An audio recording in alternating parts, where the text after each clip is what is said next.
Ooh, thank you for being here. Thank you for sticking around for Friday. It's been a long week, I'm sure, for all of us. My name's Dan Rosnova. I'm the lead program manager for Azure's messaging services. And I'm here today to talk about one of my favorite services, about Event Hubs and how it fits into a streaming architecture in any application you're building in Azure. A lot of this talk is going to be a recap of things we've delivered over the last year, and then kind of a different way of telling the story of what this service is and how it works and how you should think about it. We'll have plenty of time for Q&A, I believe, and then we'll talk about a few new things towards the end of this. Is anyone in here using Event Hubs today or any of the streaming services in Azure? Cool, a couple people, good. So I've been thinking about how I want to talk about streaming and how I want to talk about these services, and I've kind of changed my mind about it a few times over my history with it. So the first thing I thought I'd throw up is a simple definition from Wikipedia, which is a definition of a stream. Obviously, the first one's not really the thing we're talking about. The second one's close.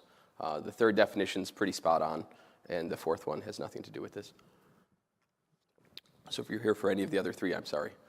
So a stream in our context, when we think about a stream in computer science, this is the Wikipedia definition, is that it's a sequence of data elements made available over time.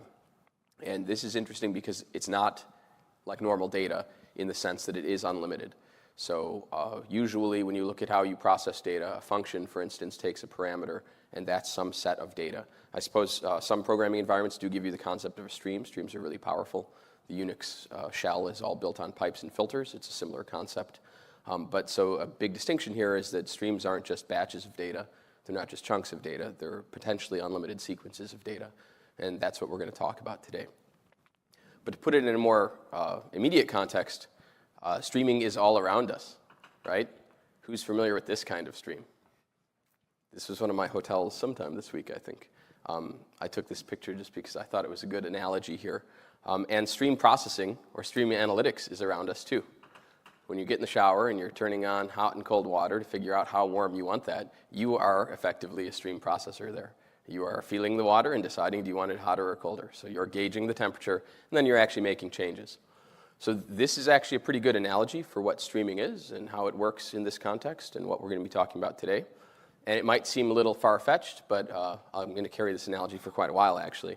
But to map this to something you might be more familiar with, think about having an application, and you have users using your application. They're interacting with your application. It could be click streams. They could be doing a lot of different things. They're creating activities that you can track, and you can see how your users are interacting with your application in real time.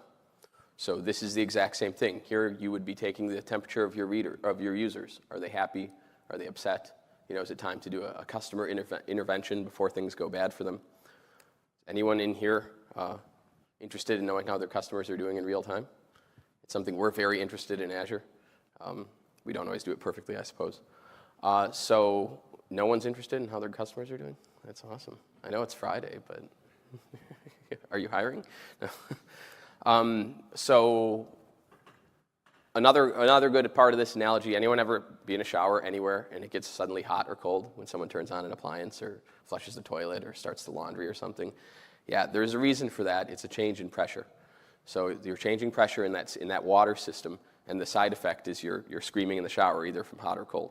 I decided not to put a photo up for this one. That's better for all of us. But we actually have solutions for this built into our streaming platform, into Event Hubs, which is our streaming platform in Azure. And again, the water analogy is the right way to think about this. We'll talk a little bit later about analytics and processing. That's attached to this, but it's not the piece I'm here mostly to talk about. The first way we do this is with our protocol layer. We support two different protocols, AMQP, and we actually support the Kafka 1.0 protocol now. AMQP is our native protocol, and it's got a sophisticated credit system. What this means is that when a client and a server connect, so when you open a connection to a server, you are exchanging some credit information, some number with the server, and the server is exchanging a number with you. And what that gives you is the ability to say, okay, here's the amount you can send me before I don't want any more. And that way you won't get flooded. Or the server can say, here's the amount that you're allowed to send the server without over flooding. It might sound a little strange at first, but how the credit system works basically is that you get a number in the beginning. It's usually about 1,000 for us. And as you're sending and the server is acknowledging, which is all happening asynchronously, you never see any of this stuff, your credits are being refilled. And this way you don't get into a place where you sent a million things and then none of them worked and you don't know where you are. So this way you can control your limit of how many things need to retry or how many might fail. And if you respect this credit system, which our clients do in all the languages we have them for now, Java, .NET, Core, and Standard, Python, Node, a few others, then you will actually be in a steady state where you can keep producing and not having any sort of flow control problems, where your producer starts backing up. After this, we have another kind of flow control mechanism, which is called throttling. And we actually throttle based on what capacity you've purchased from our service. And that's a way that we can actually tell you, hey, yeah, your credits are fine, but you're actually at the limit of what you're allowed to send, what you've purchased. And then we'll start backing you off from that. So if you ignore, first we'll starve your credits. We just won't give you credits fast enough. But if you wrote your own AMQP stuff or made a lot of clients, you could actually step outside of the credit system there and cause problems. So then we will just start throwing you exceptions. We'll just deny your traffic after a while. And this is running in a window. It's a pretty short window. It refreshes very quickly. So it won't be hurt too bad by spikes. But it will be hurt by growing traffic over time. And then finally, as a last resort, we do have hard limits on the back ends of our servers. These hard limits we don't really advertise. We don't really tell you about. If you get a dedicated cluster, we will tell you more about it, and you can set them. But this is a way that even if you ignore, even if you do bad things, we won't actually hurt our servers. So we can have survivability of our service, even in the face of like DDoS or something like that. So these are kind of the three ways that we regulate flow control and pressure in our system. But that's only a piece of it. That's us. And you need to think when you're building any sort of streaming pipeline. I mean, if you're really here to talk about messaging and the actual pipes themselves, I think that's great, but it's probably not reality. You probably want to do something. You probably want to get that data from some place you're collecting it to some dashboard or some sort of analytics where you're making decisions. So you need to think in full system sense. And rather than just the sink, you need to think about like the plumbing in your house. Has anyone ever seen this happen in a sink or a bathtub or a shower? Water backing up in it? Yeah, that's a common problem. I bought a house recently. Now I have to deal with all this stuff myself. This is back pressure. So this is the exact same thing that happens in streaming systems, is you get back pressure. And back pressure is a result of higher pressure in the system than in the supply for that system. So for instance, if you, in that picture, I turned on the sink and just left it on for a long time. And in 30 seconds or something, it started to fill up that sink. So there's too much water coming in and not enough water draining out. So it's an imbalance. You could think of that sink as your topic or your event hub, your stream is getting back pressure. Back pressure in data pipelines tends to show itself first in latency. And latency will pop up in a lot of places. It might be latency in sending. You can't send as fast as you want to for some reason. And you might not be able to figure out why. It might be latency in reading. You can't read fast enough. Or it might be a discrepancy between the two. You're sending a lot of data, but what you're reading is old. And you can't really figure out why. All of these things are symptoms of back pressure somewhere in your pipeline. And so they're things you need to be aware of. And the dangers to these are that any stream can only hold so much. You could think about something like an event hub, or even if you used a queue or Kafka or something else, it's like a bucket. You're putting water into this bucket. And sooner or later, that bucket's going to fill, and the water's going to overflow. And what that will show as is going to be data loss. So you will not be able to read the data fast enough before it expires. So if you have like a one-day retention of data, it's a one-day buffer, and you're writing too much, and you can't read that fast enough, you will eventually lose data. And in a lot of streaming systems, the best part is you won't see that you're losing it. You won't know. So that's one thing to be aware of for streaming systems of all sorts. Thinking back to one of those flow control mechanisms we use for throughput units, this is the thing you actually purchase from us most of the time. It's an allowance to be able to send 1 megabyte per second or 1,000 messages, and to read 2 megabytes per second or 4,000 messages, just so we can support small message workloads. It includes 84 gigs of data per day. So this is the thing you purchase. You purchase it for $3 an hour, and you can purchase a lot of them. So we actually have a feature to alleviate back pressure, and this feature is called auto-inflate. It is it's been out for a while, but we didn't turn it on to be the default until I think next week or the week after. It will be the default. And the idea with this feature is if you look at this portal picture, you can see it's got the throughput units. It's a slider. You pick how many you want. But the first problem people usually run into with our streaming platform is everything's going fine for months, and then they hit that limit of that 1,000 messages a second, like 3 or 4 months later. They start getting errors, and they don't know why. And what AutoInflate's going to do is let you set a policy to grow your stream 1 megabyte at a time, so 1 pay increment at a time, up until some limit that you set. So if you say, I only want to pay 30 cents an hour, you can set it to 10, and you're done at that point. So this is kind of a way we're alleviating back pressure within your stream. Now, we're making the sink empty quickly here, but you have to remember it's emptying into something else, and we'll talk about that in a little bit. Real quick, I want to talk a little bit about the difference between queues and streams. Anyone work with any messaging queues in their history? Yeah, anyone ever use email? Yeah, it's a messaging queue of some sort. So when you look at the basics of a queue, I'm not going to talk about queues today, but the very basics are that you have something that's sending messages to a queue. The queue is acknowledging them and saying, hey, I have your message. The recipient comes up and reads the message from the queue, takes a lease or a lock on it, and then decides that they're done and sends the acknowledgement back, which would complete the message. And now the message is out of the queue. This is pretty similar to computer science queue you would think about. I mean, it's subtly different, but you push things onto it and you pull things off of it and they're gone. So that's how a queue works. And logs are not that way. Streams are not that way. So when we look at how streams work for data processing, when you look at any of the big streaming platforms today, Event Hubs, Kafka, even AWS Kinesis, it's really a log. And so what is a log? It's an ordered sequence of records, and it's append only, and it's stable, meaning it's immutable, so you can't change the records that are on there. They just keep being written to it. And this actually gives us some advantages over a queue in certain scenarios, in streaming scenarios in particular. For one, it's a client-side cursor. So instead of just asking the queue, give me the next message, you connect and you say, I want message 4 and forward. So you start at a point and then you move the cursor forward. The other is that they're non-destructive reads. Non-destructive reads can be really powerful in data pipelines because you don't want to keep losing that data, and you don't necessarily want to keep replicating it because the cost of doing that's going to be pretty expensive. And the other thing to know, since these are immutable and they're stable, is that you're getting order within this log. So the item number 6 will always be item number 6, and it will always be followed by item number 7, no matter how many times you reread this. So you do get order. So this is a very simple idea of a log. All of us, if we are in this industry, have seen logs of some sort or another.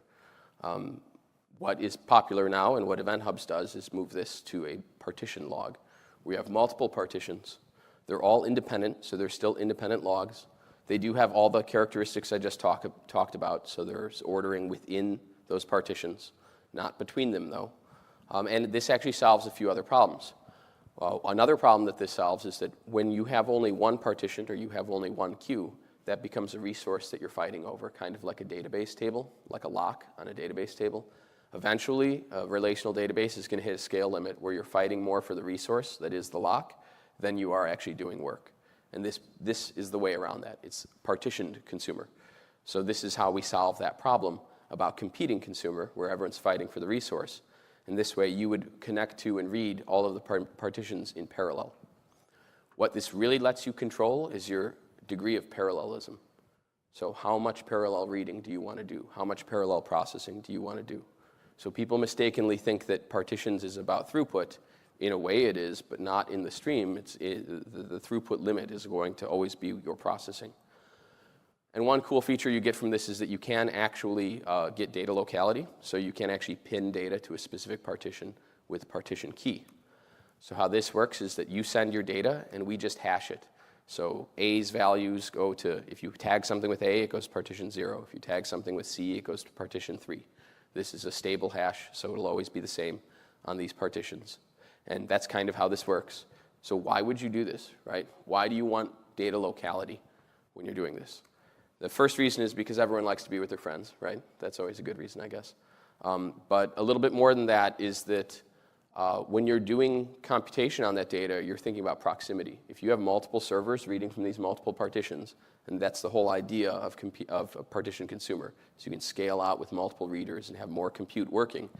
Well, now, if you need to join across these, the painful part here is now your compute units need to talk to each other.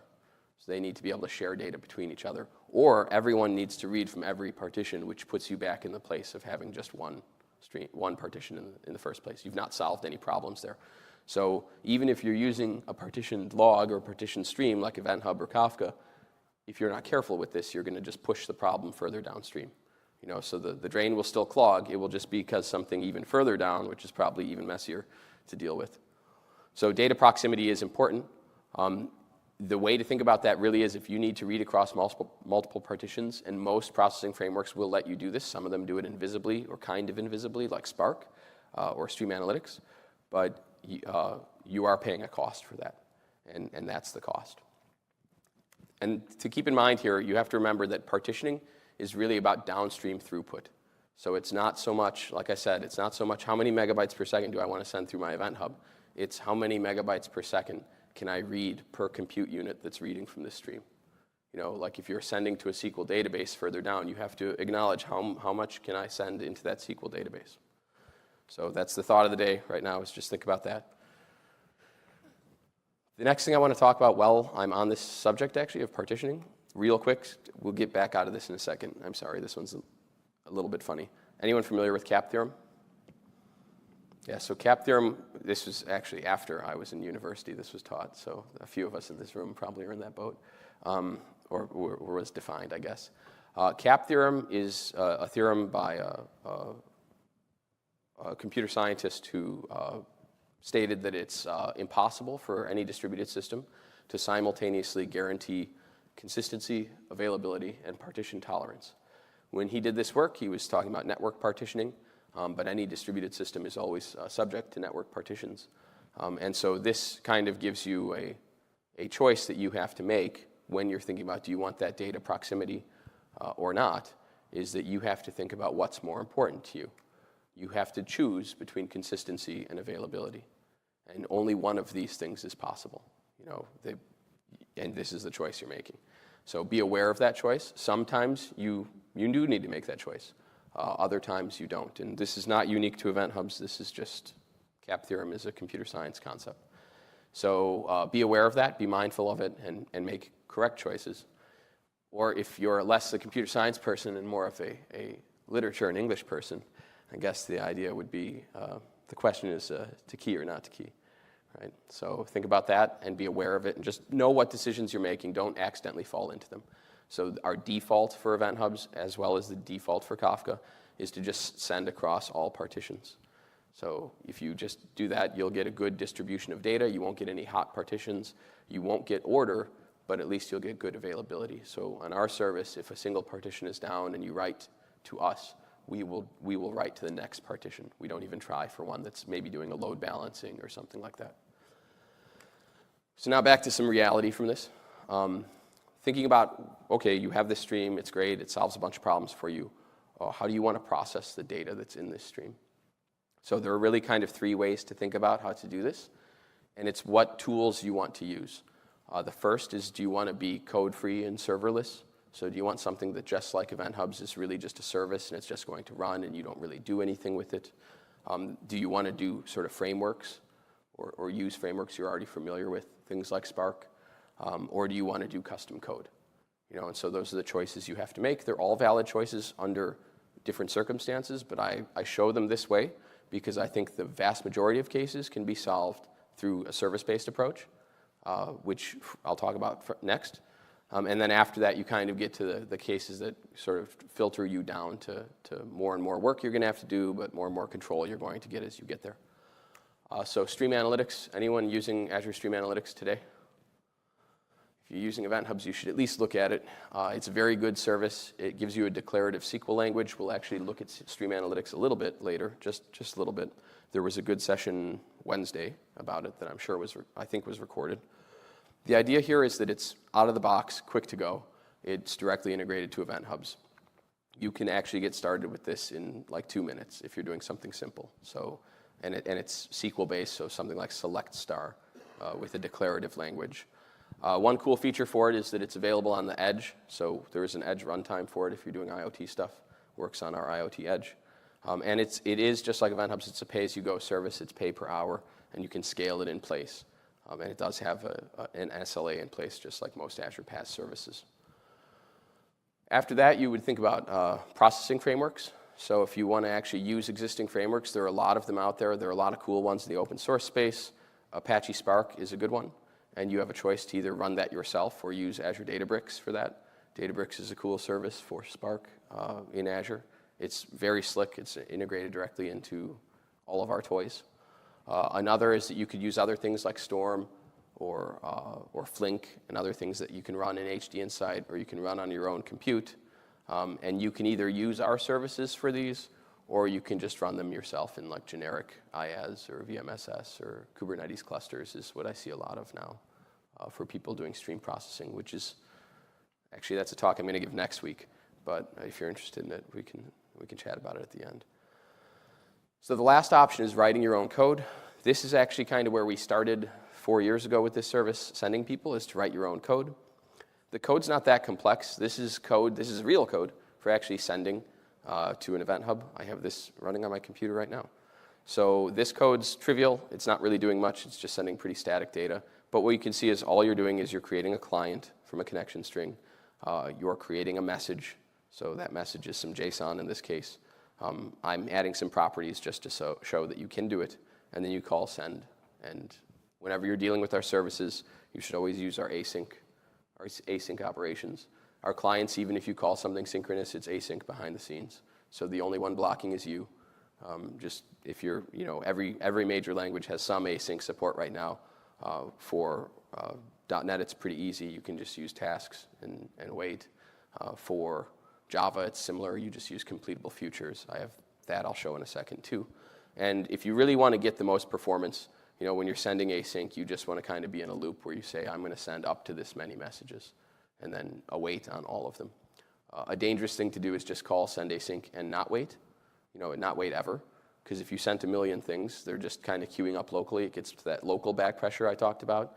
And then when your things start throwing, you'll have a difficult time telling where you were when things failed. Receiving is actually pretty easy too. This is real code for receiving. This also is running on my computer. The way this works is we have an agent. We have it in all of the major languages we support.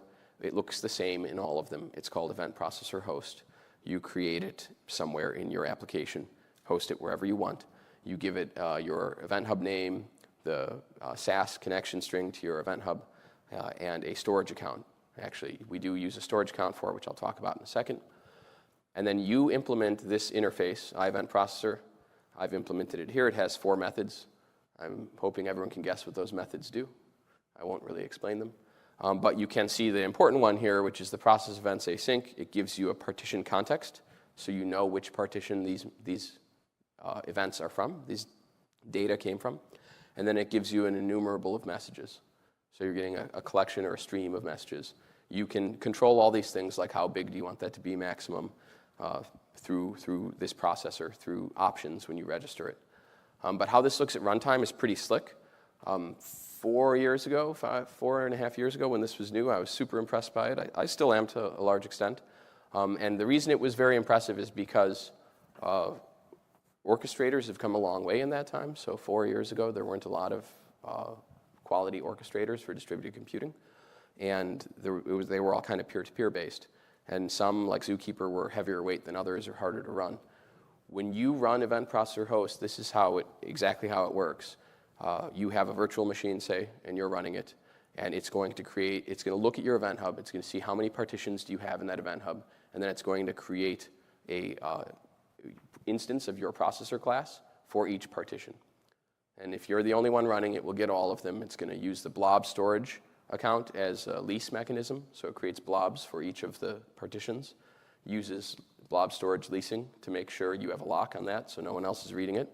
And it also writes your checkpoints. You might have seen in that previous code, I actually wrote a checkpoint at the end, this last piece. Writing that checkpoint is the client-side way of saying, I know where I am now. I don't need to go back to the beginning of the stream. I'm acknowledging that I'm at position X. So checkpointing is kind of your responsibility in a client-side cursor world. We make this fairly easy. The other thing we make easy with this library is that if you add more nodes, say you have 2 VMs, then we'll actually auto-scale between them. That whole leasing idea is that every 30 seconds there's a lease check going on that blob, and if you get more and more VMs standing up, they will actually start to fight for those leases, and you'll eventually get a pretty even distribution. The important thing to remember here is there's no point in having more VMs than partitions. You know, that doesn't make sense. So it's okay to have less. It's not really okay to have more. So that's your degree of parallelism. Is I have 4 partitions. I can have up to 4 VMs. I can make them very big VMs, but having 8 VMs is not going to help. So no matter what you choose, you have to remember to keep in mind back pressure. Back pressure is going to build somewhere in your system. Sooner or later at scale, something is going to break, and you just have to be aware of where it's going to break first. Think about if you're trying to load something like a data warehouse. Data warehouses don't really like being told to load 100,000 things a second. They are very happy being told to load millions of things in a batch, you know, like a bulk load operation, and that's kind of the way to attack that problem. So if you're any electrical engineers in the room? Oh, none. Oh, this joke's going to fall flat. Never mind. So just think about resistance. The other thing I wanted to talk about while I'm there is about choosing how many partitions you really need. It's very tempting to say more is always better. You know, that's not always the case. Sometimes it is, sometimes it's not. Think about cases where it might not be better, more cholesterol, more calories, you know, more taxes. I don't know. They might be okay, they might not. But more is not always better, because that whole idea that you have to read from all those partitions, well, why have 30 if you're never going to have more than 4 machines? You know, it's not really going to make a lot of sense. So real quick, I want to talk briefly about what people actually do with streams. This is a cool case I'll just brush on. They've published a lot of cool stuff themselves already. There is a company called Mogio. They do connected car and location-based services. So this is stuff where you can set like boundaries of where your kids can take the car or times they can use it and things like that. And they'll give you real-time alerts when those get violated, or you know, real-time tracking for that. The challenge here is that they need to match a lot of different streams of data in real time. You know, it's not really useful to know that your son or daughter went somewhere they weren't supposed to yesterday. I mean, I guess it is, but that's yesterday. You know, there's no proactive action at that point. So what they do is they have a rich API and application front end running in Nginx. They're using event hubs as a real-time stream. They're doing some processing behind it in Service Fabric, and then throwing a lot of this into Hadoop and doing further sort of pattern processing off it after the real-time processing. So this is a really cool use case. Someone actually using this, they do this at tremendous scale. So we should be fairly familiar with streaming right now. Everyone comfortable with the streaming analogy, with the water analogy? Everyone like that? Okay, well, how about when you don't want to take a shower? How about when you want to take a bath? You could just, I guess, try and take a bath 1 cup at a time. That probably wouldn't be very useful. This is a nice place in Kyoto that my wife and I went to a few years ago. The Japanese have a great culture of outdoor bathing. So if you want to take a bath, that's a different approach to processing the stream, right? You don't necessarily want all the individual pieces in it. You want them collectively together. So this is another thing we're giving you an answer for in Event Hubs, is capture. Capture is a feature on Event Hubs where you can have a batch on top of your stream. So some frameworks like Spark that I mentioned will do this for you by reading a buffer and then holding that buffer in memory, and then you do some processing with that buffer in memory. Maybe you only want data every 10 minutes. We actually built this into the service. It's policy-based, and you use your own storage. We push to your own storage. We use an Avro format. We chose that because most of the big data tools already speak Avro, already understand Avro. And it's safe for us to transmit whatever type of payload is in the message at that point, whether it's JSON or CSV or anything else. Really cool part is that we actually raise event grid events off this. Anyone familiar with event grid or heard of it? It's another service in the messaging portfolio. Event grid is, this is a good example of it. It's a service designed to give you notifications when other things happen in Azure, so you can take reactive measures. In this case, when a capture event occurs, meaning some file was created with your stream data in it for a time window you specified, you're then able to use other Azure resources like functions or ACI or something else to go and process that batch. Because processing a batch is not the same thing as processing a stream. And I was very happy that that Wikipedia article even said that. There are some other cool aspects to this. This does not impact the throughput of your stream, so it's not going to slow your stream down to use this. This happens on the back side of this, so no impact on your stream at all. And you can offload any heavy batch processing you have from your real-time stream so that your real-time stream stays fast. So fast is almost always expensive. I've yet to see a place in the world where fast is cheaper than not fast. I think that's true. So I was thinking maybe like a cruises or something. I don't know. Maybe planes are cheaper. But usually fast is more expensive. And so saying I'll do everything fast is kind of a naive way to approach data streaming or data processing. I pushed that for years. Actually, there's someone in the audience here who I used to push real-time stuff with all the time. And I've learned since then that there is still batch, there is still slow. And I've acknowledged that my last paycheck will probably be cut on a big batch, and my death certificate will probably be processed in a batch as well, probably on a mainframe or AS400. And that's just life. So setting up capture is super easy. We actually might have some time. I'll just walk through the portal maybe later and show you this stuff. This is our portal for event hubs. I've just gone into a namespace here, and I've gone into a specific topic, just clicked into it. And there's a little icon under features for capture. You turn it on, and you get to choose your time and size window, so how many minutes or how many megabytes you want for the capture feature to kick in. Then you pick a storage provider. Oh, let's go back to that. You pick a storage provider. It can be Azure Storage. It can be Data Lake. And you pick a container in that storage provider that you want us to write the files to. And then finally, you pick a format that you want them in. These things in the curly braces are macros. We do want all of those, but you're free to put them in any order you want. This dropdown has a bunch of different examples, and you're also free to put whatever text around them that you want. So you can come up with your own naming strategy that works for you for how you want these files written. And how capture is going to work is that you have your event hub. We kind of saw this earlier. It's got the data in it. You've given us a file, or a storage account, I mean, and you've set up a time and size window. And the first trigger that happens, so the first thing across the finish line, whether it's time or size, is going to trigger files being written on a per partition basis. And so we'll keep writing those, and now they're in your storage, and you can do things like keep them forever if you want like a golden copy. You can do things in Azure Storage like set up policy so they'll age off on whatever time you want. You can use things like a cool storage account if you want them to be cheaper to store for a long period of time. So there are a lot of cool features integrated into storage here that make this a good story for making your stream not necessarily be so ephemeral and go away so quickly. So this is anyone using capture? No? Yeah, it's worth checking out. It's a cool feature. So next I want to talk a little bit about securing your stream. Who in here cares about security? Yes, okay, a few hands, yeah.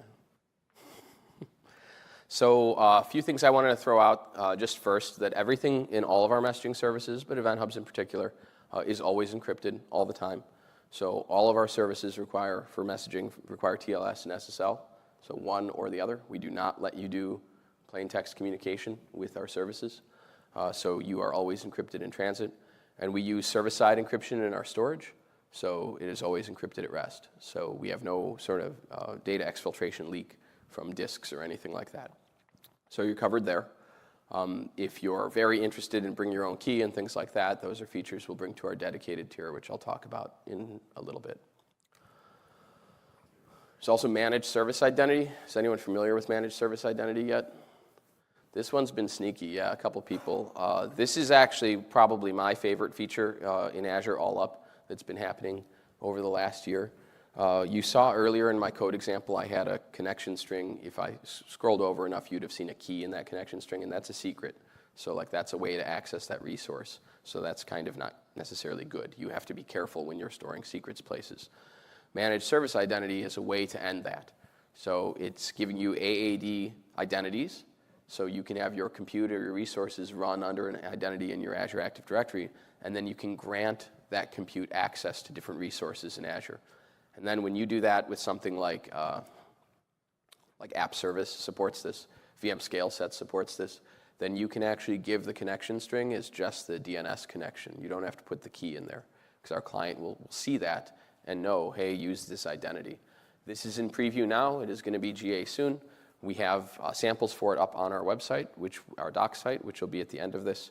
And it's an awesome feature for really getting good security. The best part is this is doing key rotation. So this is doing all the security stuff behind the scenes between AAD and that service that has the identity, but you don't have to do any of it yourself. And you can still cut off access and things like that. So when you set this up, you literally just go into our portal, right where I was a second ago. You go to access controls, you hit plus, it's going to bring up what role you want to do. So this is the RBAC roles that you do, same roles you do for users in the Azure portal, and now you can do them for service principals.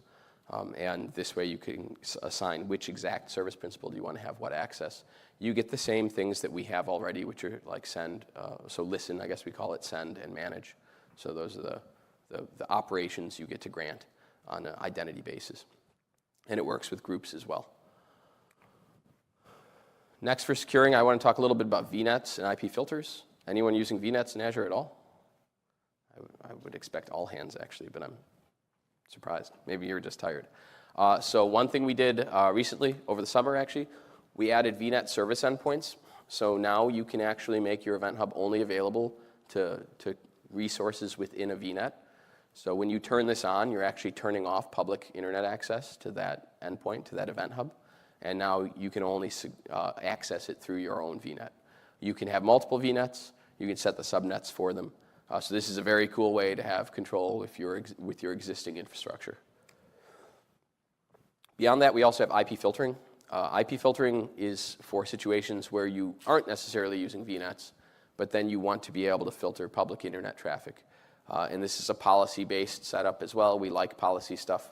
You get to set a filter name. You get an IP range. It's a mask, so you could do like 123.456. Well, that's not valid, but whatever. And then you get to decide if you're going to accept or reject. You can have 10 rules, and the way it works is the first evaluation will fire the decision.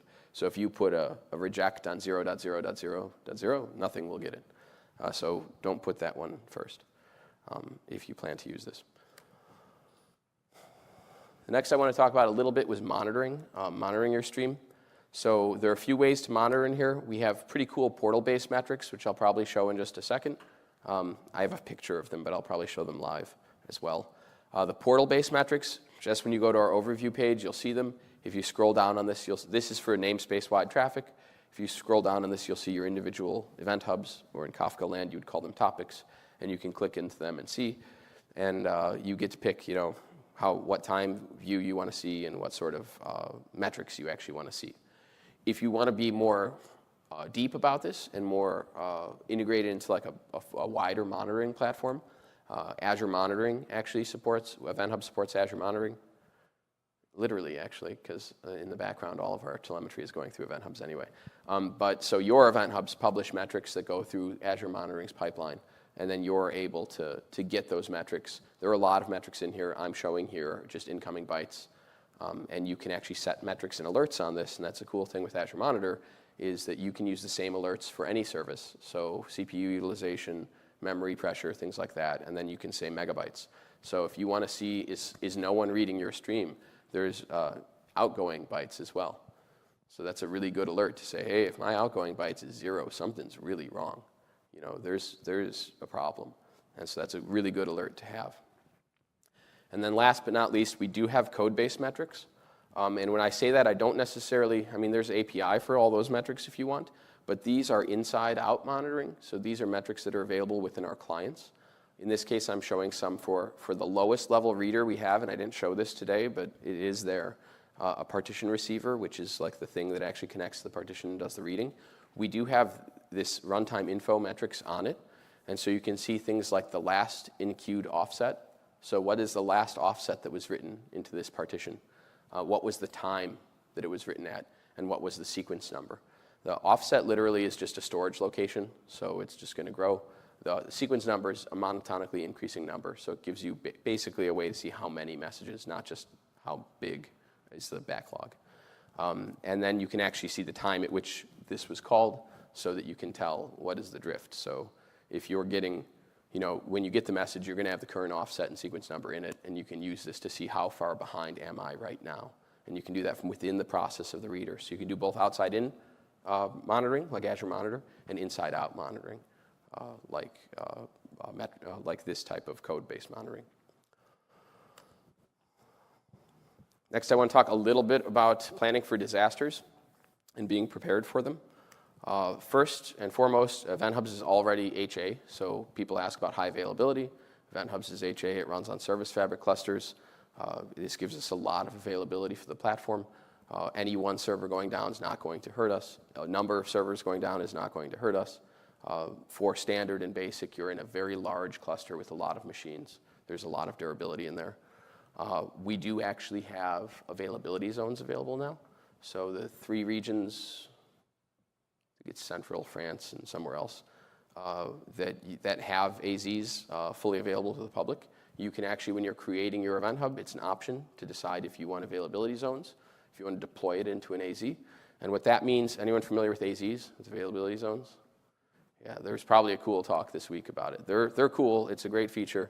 It's really, I put the fire icon on here because it's really meant to solve things like fire or electric or network problems because we have redundancy for all of those between the zones.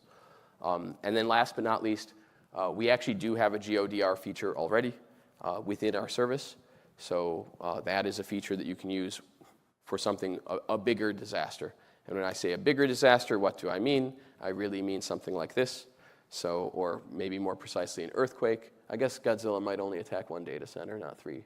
But an earthquake would certainly cause a regional outage or potentially a hurricane or something like that. So these are really big disasters. And when you're doing disaster recovery, it's not so much about the same aspects that HA. Everyone familiar between, actually I like this conference because people tend to, here as opposed to build, tend to know more about HA and DR and more about RTO and RPO. A lot of developers don't seem to understand those terms. A lot of people who actually run services, a lot of infrastructure people, like they live and breathe that stuff. So for us, this is a feature that you can actually set up in our portal as well. There's a cute little icon for geo recovery. And when you don't have it set up, you'll see this piece on the left, and you'll see a button that says Initiate Pairing. And what you do there is you pick a region. You can pick whatever region in the world you want. You pick a name for what you want to call that namespace. That's going to be your secondary namespace. And then you pick an alias.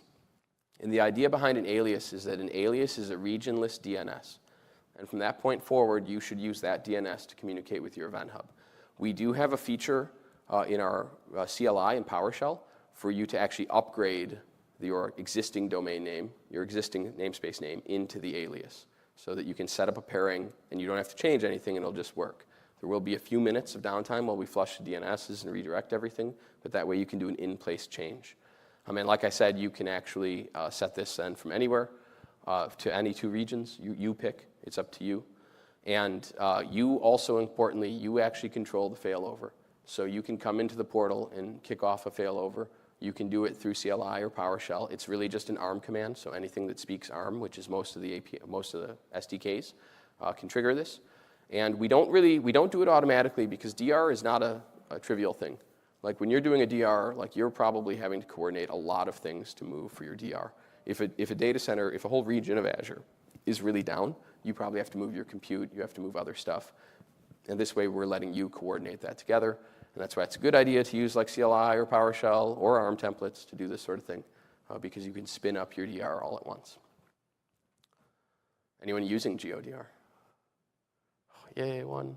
That's my favorite feature. Actually, this might be my favorite feature. Sorry, GeoDR. Anyone familiar with Apache Kafka? Anyone heard of it? Yeah, so Apache Kafka is gaining a lot of popularity. It is an open source project from the Apache Foundation, Apache Software Foundation, and it's very similar to all the things it is all the things I described. So it is a distributed log. It works the same way. It's partition-based. And at its core, what it works on is a concept just like Event Hubs. So it looks exactly the same.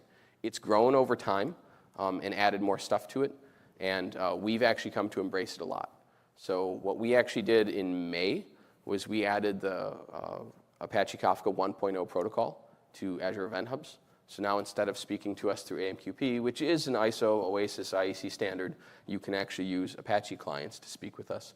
And this is pretty powerful too, because while the core of Apache is really a stream system just like this, the real power, or the core of Kafka, the real power of Kafka is the ecosystem around it. So as Kafka's grown, they've added new tools to it, tools like Mirror Maker, tools like Kafka Connect, which let you connect a sink and a source. So say your source is a MySQL database, and your sink you want to have be files somewhere, maybe blob storage or something else. You can actually set this up in Connect without writing any code.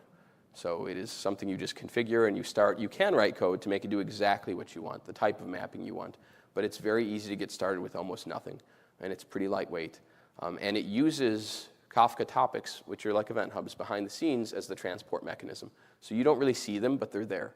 And so what we're giving people with this is the ability to use things like Mirror Maker and Connect and all these other Kafka features without having to run a Kafka cluster themselves. So you're using compute of your own, but you're getting the stream from us. We are going to GA this next month.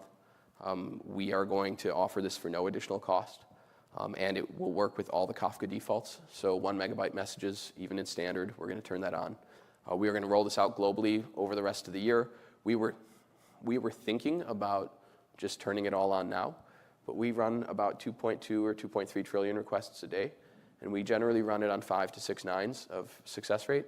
And then we got a little bit nervous about should we turn on a whole bunch of new stuff all at once everywhere in the world, or should we just kind of trickle it out? So the regions that have Kafka-enabled event hubs today will be GA in October, and then we'll add other regions over time. We're just going to turn it on and make sure there's no problems. So one question would be why to use this? Why use our event hubs with Kafka? There are a lot of challenges with Kafka. The first is that it's software. I can say as someone who is part of the team running messaging software is hard. There's not a lot of glory in it. Anyone ever run an email server? Ever be responsible for an email server? Did anyone ever thank you for running the email server? Yes. No, they don't. But the moment it stops working, they find you. And there's not a lot of thanks going on there. All those same aspects of running a messaging broker are something we're going to solve for you. So there's no hardware or VM procurement, no network configuration, no installation or managing of OSs or security or load balancing. We do all of that stuff. It's really a PaaS experience. It's all of the Event Hub stuff I mentioned, so all the features, all the capabilities are already there, and it just works. So it's a pretty easy way to get started. You can do cool things like use capture with Kafka now. So that's pretty powerful. You get auto-inflate. So if you're Kafka producers, and a lot of things that use Kafka, like Log4j or Log4net, have Kafka appenders. So a lot of the software you'll start to use will be able to write to Kafka. But since you're not writing, that software is writing, you might not be aware of what type of traffic volume it's going to do. And something like auto-inflate is really going to help you protect the same problems, solve the same problems we talked about. So help you protect against back pressure and defend against that sort of stuff. So when we look at the world of messaging right now, of streaming for a long time, it's kind of people have looked at Microsoft and said this, you know, do I use event hubs or do I use Kafka? And the way we look at it is that you can use both. And we actually want this to be open. We want you to be able to move between vendors. We think that this will encourage us to run the best platform, which I'm confident we already do, but to continue running it. Because the ability for you to come to our platform with your Kafka workloads is powerful for you, and the ability of you to leave our platform is powerful for us, is motivation for us. So that's actually good. Real quick, I don't know if I necessarily have time for this, but I do want to show a little bit of it. Let's see if this lets me do this right.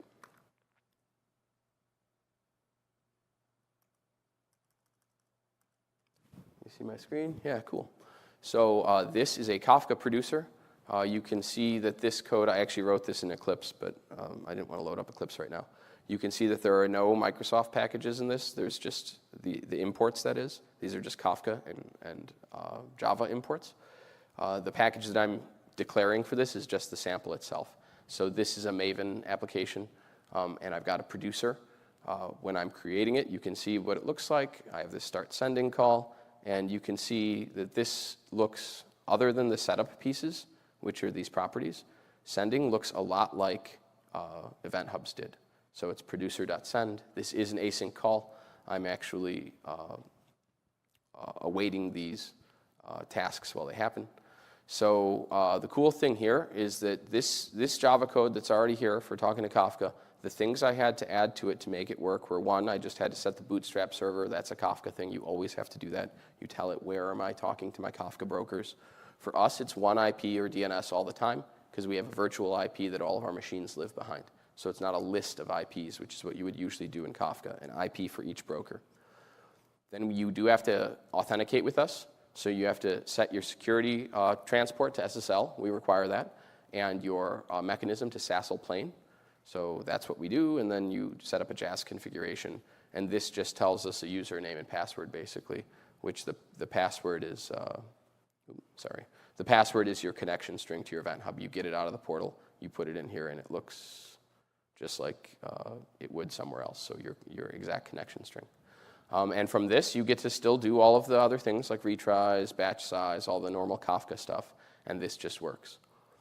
Kafka consumers actually, they changed this a couple years ago to make a high-level consumer API that looks a lot like ours as well. And you'll see when I start this up, you set some properties again, these same ones. I've got a few properties, some comments I probably should have taken out. And then all I'm doing in here is I'm subscribing to a topic, which that's the Kafka name for Event Hub. And I'm just giving a topic name. And now I'm calling receive on it. So this is in an infinite loop where it's just going to keep receiving. This counts up by the millions and runs these. It's doing by the millions because I am running this right now on this VM that I'm connected to. If I go run PS on this, I can see that these processes, which are my sender and my receiver and my sender, have been running for 8 days, 21 hours, 57 minutes, and a few seconds. And I can actually go look inside like HTOP and see what the actual usage looks like in here. It's actually at the bottom. It doesn't use a whole lot of resources per se. But if I come down here, I'll see them. And I can see my sender here. So I got my sender jar. I can see how many resources this is using. I can see, this is normal Linux stuff for HTOP. I can see my resource utilization on send and receive. The cool thing with this is that I can actually then go and look in the portal that I was going to show you and see what my usage is like. So here is a smaller view of our portal now that I've scrolled out, unfortunately. And if I look at the last 1 day, and this has been running for about 8 days, I can see that my incoming and outgoing messages match almost exactly. This is actually 2 lines. I don't know if you can see the light blue behind it, but that means I'm getting a very balanced throughput from this. I can actually see if I'm doing any capture bytes. I'm not using capture on this, which is because I'm writing about a half a terabyte a day into this right now. And that is all running from this one VM, which is kind of cool because this VM, it's just a Linux VM, and I can see my resource utilization in this. So this is a little trivial of a workload. It's doing send and receive, but it's not really doing anything with the messages, so I would expect very good flow control with this, like very good back pressure, stable. And you even see stable usage and stable resource utilization. So this is a pretty cool sample of this running. This particular one, I can actually, it's not even going to be useful to run this command, but I could actually do tail on receive.out and see how many messages it's run. And that's how many millions of messages this thing's read in those 8 days. 52,000 million. So I guess that's 52 billion. So yeah, it's just humming along. This thing just runs. It's pretty solid. And this is with the Kafka APIs. So this isn't even using I could write this in our .NET Core library or a Java library ourselves, but I just use the Java APIs, the Kafka APIs. So that is that piece. Now let's come back to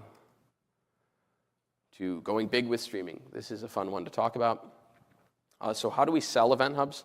This is kind of the funny part that that half a terabyte a day I'm writing, that costs me like $20, $25. It's about 100 milliseconds of latency on average. I haven't gotten a single error in those 52 billion, or it would have written out to that log because I'm counting them as well.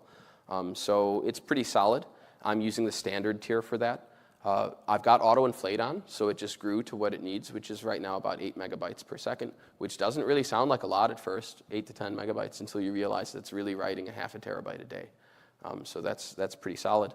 And you can see the way we charge for this is pay per use. So you are doing a throughput unit, but you're actually paying for ingress events. And if you fill up that pipe all the way, you're sending that 1,000 messages per second, the ingress events will actually cost you more. Because it sounds cheap at 2.8 cents per million, but at 1,000 a second, you're going through 3.6 million an hour. So, it is going to add up. When you want really big workloads, the thing we sell is dedicated. And this is a pay-per-resource model. This is something I'm pretty big about pushing in Azure, but and some services do, but not all, is that I don't believe there's a one-size-fits-all pricing model. I talked to some of you about this the other day, actually. Whereas it's really good to start with pay-as-you-go or pay-per-use. But at really high scale, you're going to get to a place where pay-per-use can get pretty expensive. And that generally, it is really high scale. A lot of people will never hit there. But the place where we start that is we think at about 50 throughput units, so 40, 50 megabytes per second is where you're going to hit that point, depending on which features you're using. And so the model we have for that is we do dedicated event hubs. These are available in any region you want. Right now, you have to call us or email us to set it up. We are working on making that available through the portal soon, very soon. It's still the same service, so it is event hubs. It's just unlike standard and basic, where it's multi-tenant and there's a lot of people on that cluster. You're the only tenant on that cluster. So it's a cluster just for you. You still pay for hours. It's like $6 an hour for the capacity unit. That's the thing we sell. It's a set of servers.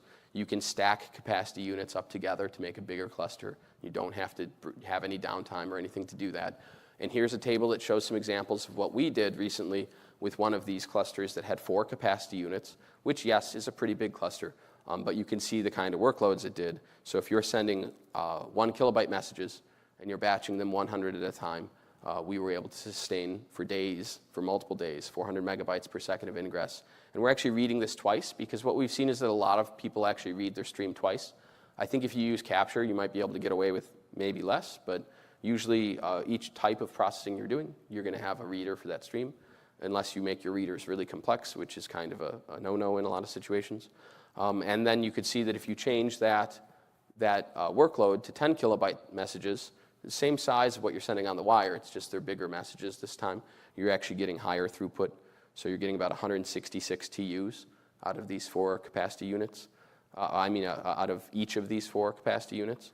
In the previous, you were getting 100.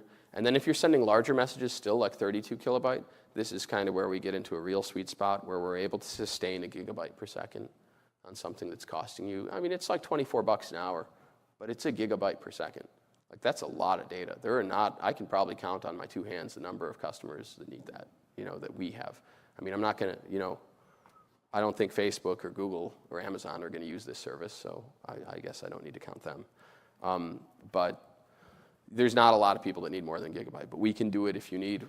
We could probably go up to 2 or 3. We could probably go higher, but no one's ever asked. The next thing I wanted to talk about, and I think this is the last thing I wanted to talk about actually, was streaming outside of the cloud, and what we see for that. Anyone familiar with Azure Stack? Anyone interested in Azure Stack? A couple people. Okay, so Azure Stack is our on-prem solution for Azure.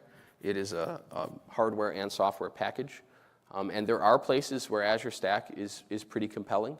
And we actually just this week announced a couple days ago that we're opening the private preview for event hubs on Azure Stack. And when you look at that, why would you want this? What is this for? This is super useful for things like aggregating or filtering data locally. So you have data maybe in a factory and you've got a lot of it, and you just want to send up aggregates of that data into the cloud. Maybe for maintaining sovereignty. We do have 50 regions in Azure, but there are like 200 countries in the world. So you might be in that situation. Or you might have geopolitical constraints or compliance constraints. Occasionally we do see totally disconnected. And other ones might be resource or utilization costs. So kind of the places we see this are edge scenarios. So these are environments that are connected. Most factories nowadays are actually connected, but you really don't want that factory to be relying upon an internet connection for it to run.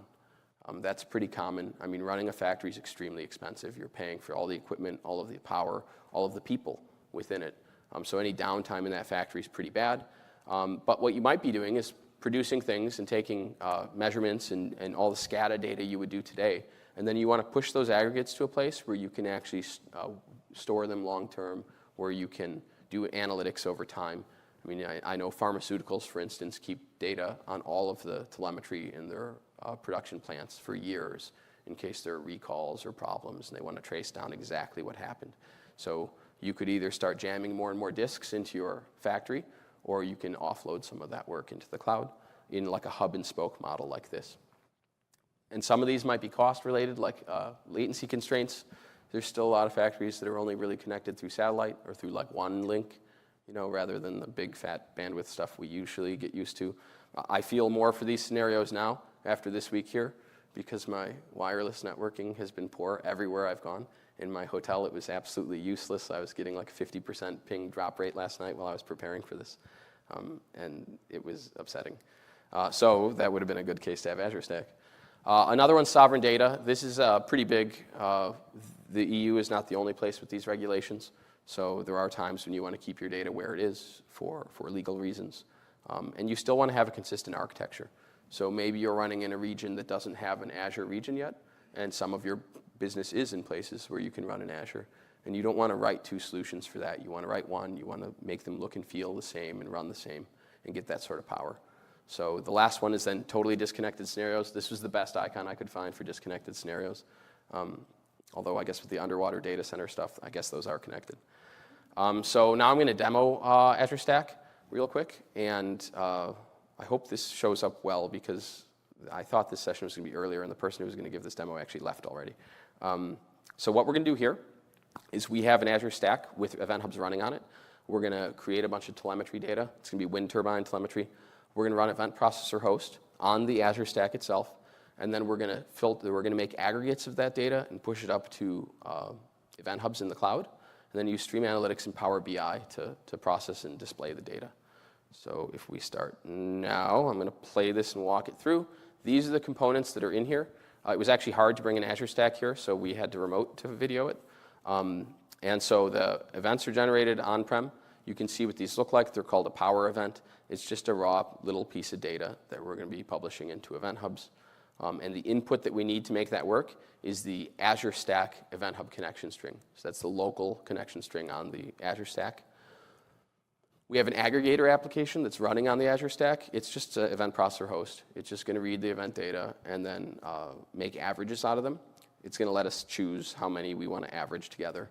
And its inputs are that it needs a connection string to the Azure Stack Event Hub, a connection string to the Azure Event Hub, and a storage connection string, because that's what Event Processor Host wants. Within Azure, we have that Event Hub already running. We have a Stream Analytics job, and we're going to have a Power BI dashboard. So we'll look through the Power BI dashboard and be able to see this all running through together and actually working. So this, I don't know if you can see the URL. This is actually Azure Stack. The UI should look fairly familiar, other than the fact that Shankar has this set to a dark color. Here we're going to create an Event Hub's namespace. This create UX should look also very familiar. You see the same things. We've got throughput units.